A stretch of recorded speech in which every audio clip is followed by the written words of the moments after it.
So the Hall of Fame chairman's brother wins an award, wins a gift. Oh, what a coincidence of all coincidences.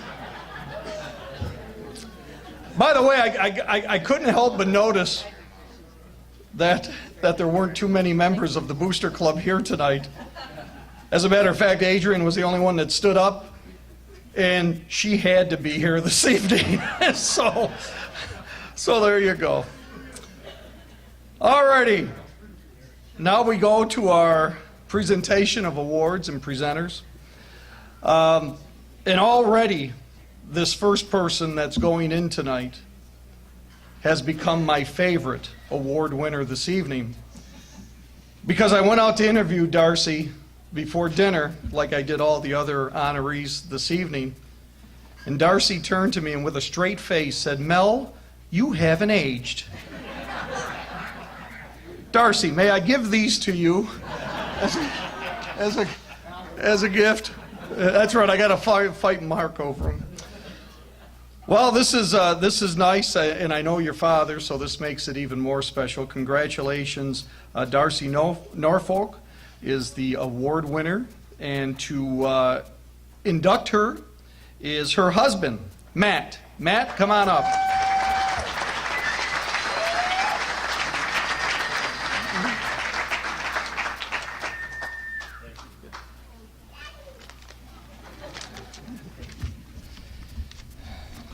This is a lot bigger than the VFW. All right. Merriam-Webster Dictionary defines the term athlete as a person who is trained or skilled in exercise, sports, or games requiring physical strength, agility, or stamina. I have the honor and pleasure to introduce tonight my wife and former classmate, Darcy Rowe Norfolk, to be inducted into the Immaculate Heart Central Athletic Hall of Fame. And Darcy, she is the quintessential athlete. She is the definition of athlete. And as Mr. Webster had said, a person who is trained or skilled in exercises and sports and games. Well, how is she trained? Well, she has spent hours and hours on the soccer field, the softball field, and in the basketball courts, being coached from her early ages at Holy Family and on through to Immaculate Heart Central and through up into a major Division I soccer program in Western New York, which I'll get to later. And she also took, in Rowan, Lincoln, and Cecilia, listen to this, please. She also spent countless hours on her own kicking the ball against a brick wall at a Faith Fellowship Elementary School across the street from her house on Moore Avenue with a Walkman for you guys in 2002. It's a cassette player. It doesn't matter. And she would kick the ball against a brick wall there for hours and hours. And as I understand it, talking to some of her high school coaches, she would also practice before and after practice on her own. And that's how she became trained, whether it was self-trained or being trained with the help of coaches. Another key word in the definition of athlete is skilled. And I don't mean to offend any of the female or male athletes that I've had the pleasure of playing with or observing in my high school career, but Darcy Rowe was the best female athlete that I had the pleasure to see play at IHC from 1987 to 1991. And she made it look effortless. And that's really when someone says, he's an athlete, she's an athlete. Darcy was an athlete. Whether it was making the basketball shot with the perfect form and the rotation that Sister Gregory would love, or it was the fact that she could kick a soccer ball with the with a right leg or a left leg. I guess you can be ambidextrous with your legs, not only your arms. Or on the softball field, she could hit right or hit left. So she had the skill. You had the training and had the skill. And that was Darcy at IHC from 1987 to 1991. And of course, with the training and the hard work, you get the other parts of the definition that the Webster Dictionary provided for athlete: physical strength, agility, and stamina. Now, I'm a lawyer, so of course I think the definition needs some improvement. To be a complete athlete, a well-rounded complete athlete, the Webster Dictionary should have also said mental strength. And when I say mental strength, or I think of mental strength, focus, and what I call intestinal fortitude. Intestinal fortitude. Guts. Okay? Darcy had the focus and concentration. She still does, believe me. And I think we're all here, whether you have someone you know that's playing sports or you play sports, you know what I'm talking about with focus, whether it's on the foul line and there's the crowd's going crazy, or your coach is, and you know you got to make that shot. You focus and concentrate. All the distractions are shut out, and you do what you're supposed to do. You practice and train for, and you execute. Darcy had that. She had ice through her veins. She's always had that through high school, and she still does. And an intestinal fortitude. Guts. Darcy's the one who wanted to have the ball when it meant we have 3 seconds left, we're down by 1, we got to score, I want the ball. That's called guts. That's part of the mental strength, the mental toughness that you need to be an all-round, complete athlete. And that's what Darcy was. And hey, she's only 40-something. She still is an athlete. But Darcy is more than just an athlete. I can attest to that. She's a loving daughter, a loving sister, a loving niece. She's a loving and caring mother and wife. She's a friend to many of us here, a student, a career woman, a loyal and reliable co-worker. I was her secret admirer from 9th grade to 12th grade. And she was my date junior year at the Christmas ball. Thank you. I was pretty impressed. Didn't go so well, but it turned out all right in the end. So, turning the page.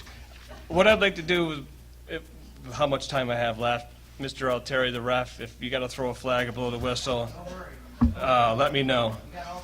Now I know why some of those calls were made without the glasses. But if I want to do a little overview of some of the accolades and achievements of Darcy, but I'm going to skip freshman year and sophomore year, which, by the way, sophomore year she was playing varsity sports, but I'm going to go to the junior year. But recap, from 1987 to 1991, she was a 3-sport athlete: soccer, basketball, and softball. She started or was the first team player for each team from her freshman year to her senior year, year in and year out. Junior year, she was a Frontier League All-Star for all 3 sports: soccer, basketball, and softball. Her junior year, IHC soccer team was the Frontier League division champion and competed for the sectional title. And she played an integral part of that, for sure. Sweeper. She was, and I think this is pretty important, she was selected to the Central Region Scholastics girls soccer team for the 1990 Empire State Games, representing the Watertown area, in particular IHC. And from what I understand, that's one or two, maybe one before her have ever done that. And that kind of opened the door, I think, I may be biased, but opened the door to some exposure down to the Syracuse area for Section 3 for the girls up here in Watertown. Her senior year, again, she played 3 sports: soccer, basketball, and softball. And this is pretty compelling, and I think it's pretty telling. She was a team captain for all 3 sports. So I think her teammates realized not only the skills that she had, but also leadership qualities that she had. In soccer, that was the year that they actually had 17 shutouts in one season. And the soccer team went on again to be the division champion. It made a second consecutive trip to the Section 3 Class C championship game. The team was also a Class C co-champion. And we don't need to relive, well, I think it's still a positive because we learn and have memories. But it was one of the best games that I've ever seen, and it was at the Carrier Dome. And that was in 1990, right? 1990. We lost a nail biter, but it was a display of quite sportsmanship and competition there for the girls. In basketball, Darcy was named, this is her senior year, to the Fort Drum All-Tournament team, named to the Frontier League Exceptional Seniors Girl Basketball Team for Division A. And again, I mentioned she already had an All-Star. And playing guard, and this is pretty cool, she averaged a team high of 13.8 points per game, shot 51% from the field, shot 70% from the foul line, distributed 105 assists, made 100 steals. Cecilia, shh. And was second on the team in rebounds with an average of 8.5 per game. Adam Lawler would be impressed with those numbers. Darcy was selected to the All-North team her senior year for basketball, and was the only female mentioned or honored or acknowledged for All-North for basketball that year.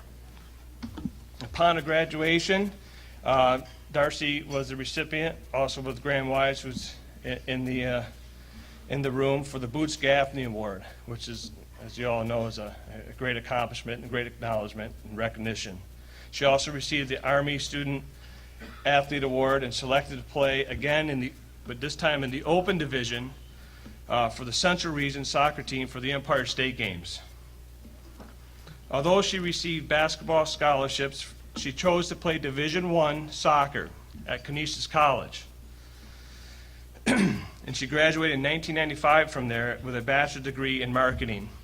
And I went online last night when I was preparing this wonderful speech, and she still holds the record for the most assists in a game, which is kind of neat because it's 2015. After Canisius, she went on to receive her MBA at Hofstra in 1999, and I'm going to wrap this up, but I guess what I'd like to say is today we live in Lake Placid. We have 3 kids, Rowan, Lincoln, and Cecilia, and Darcy's tenacity, really unrelentlessness on the field, dedication and commitment that made her the athlete that she was and is, but was at IHC, and why she's getting this award today. All those characteristics that makes her a winner and successful. She still has those characteristics, and she's bringing them with her today, and she's instilling them in our children. She coaches youth soccer. She's on the board for the New York State Skiing Educational Foundation, which is a premier alpine skiing, ski racing basically, academy, which our boys are enrolled in. And at the workplace, she's bringing these characteristics and doing the same thing. And I'm just proud to say I'm proud to be your husband. I'm very proud of you, Darcy. You deserve this very much. I love you. And without much further ado, I introduce the athlete, my friend, my wife, Darcy Rowe, Norfolk.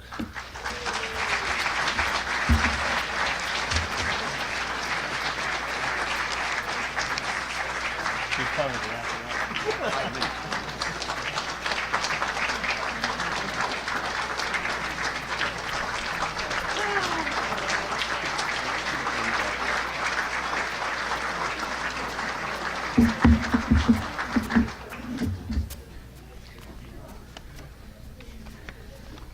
that was a bit overwhelming. But I thank Matt for all of those nice things. I think I can skip a lot of the things that I need to say and speed this along, hopefully. So I remember when Paul contacted me about this honor this evening, I was thrilled and excited, and then as it kind of led up to the night, I was a little in anticipation, and because I've never been one to like the spotlight. I like to win, I like to succeed, I like to do well, but the spotlight's something that I've never really loved. So my son Lincoln said in the car ride over from Lake Placid that if I faltered, he would step up and help me. So here you go, kid.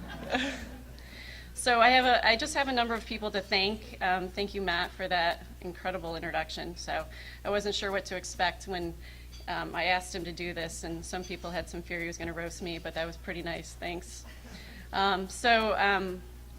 This recognition tonight really gave me the opportunity to kind of look back at the 4 years of high school, both athletically and our times with our friendships. We had a really great class. I want to give a shout out to the class of 91. It was one awesome class. And we have a lot of great friendships still, and I'm really blessed to be a part of that. So there's some other fellow alumni in the back, and thanks for being here tonight. I really like to thank the committee for this honor, and IHC as a whole. I really do cherish my experience at IHC. I haven't seen them yet, but Sister Mary Ann's clipping there. You are. She's still doing it, so it's amazing. Father Gaffney, Mr. Burgess. I hear Sister Cecilia's in the room, so I'll keep my act together. As the saying goes, it really takes a community to raise a child, and my sports accomplishments would not have been possible without the support of many. My teammates, my friends, my family, and just the support of IHC. So I have a number of people to thank. I'm going to start off with my parents, so don't get all teary-eyed on me. So these two people are people I really wanted to make proud my whole life, and I think tonight they're beaming, and my heart's happy for that. I don't really think there's ever really a good way to really thank your parents for everything that they give you throughout your life. The time and commitment to your academics and your life in general, but then when you're an athlete. So thank you for all those pickups and drop-offs and hospital visits and brownies and really helping support me through everything, including the off-season where I was able to go to basketball camps and really help myself excel. Thank you, Mom, for just being there for me, the good days and bad days, and also there to appreciate and celebrate when we did win. Thank you, Dad, for some advice you gave me one time. You gave me a word before a basketball game, and that word was anticipate. And I remember like it was yesterday, and it's definitely something that it inspired me, and I really kind of bring down to my children today. My Aunt Bambert's here with me. Her name's actually Margaret Zappia, but I call her Bambert. And she's really been there for me. Thank you for nominating me and supporting me and just being there in my life. I have to thank my coaches. One in particular is sitting right here, Mr. Burgess. I still have to call you that, or Coach Burgess. I feel like there's never a level where you have to say first name. I just never know what that is anymore. Mr. Burgess, Coach Burgess, was just like the ideal coach, and he really helped me accomplish the things I think in soccer that I don't even know was possible, to be honest. So I thank you for that. I actually started playing soccer as a left forward, and then I moved to midfield, and then he moved me to sweeper, and I was really kind of dismayed by that. I was like, I don't know, defense, really? Like, what is this? And actually, it was the best thing that ever happened to me. And I credit him for the accomplishments with the girls' soccer program in general, and all the success that it did have, and really my success in soccer. So thank you. So Coach Jessman, for those of you who know Bob Jessman, he was not the typical IHC coach when he came on board. He was a little louder, a little more aggressive, but he was really good at it. And I credit him to, in so many ways, he really pushed us and he challenged us and he really just made us better.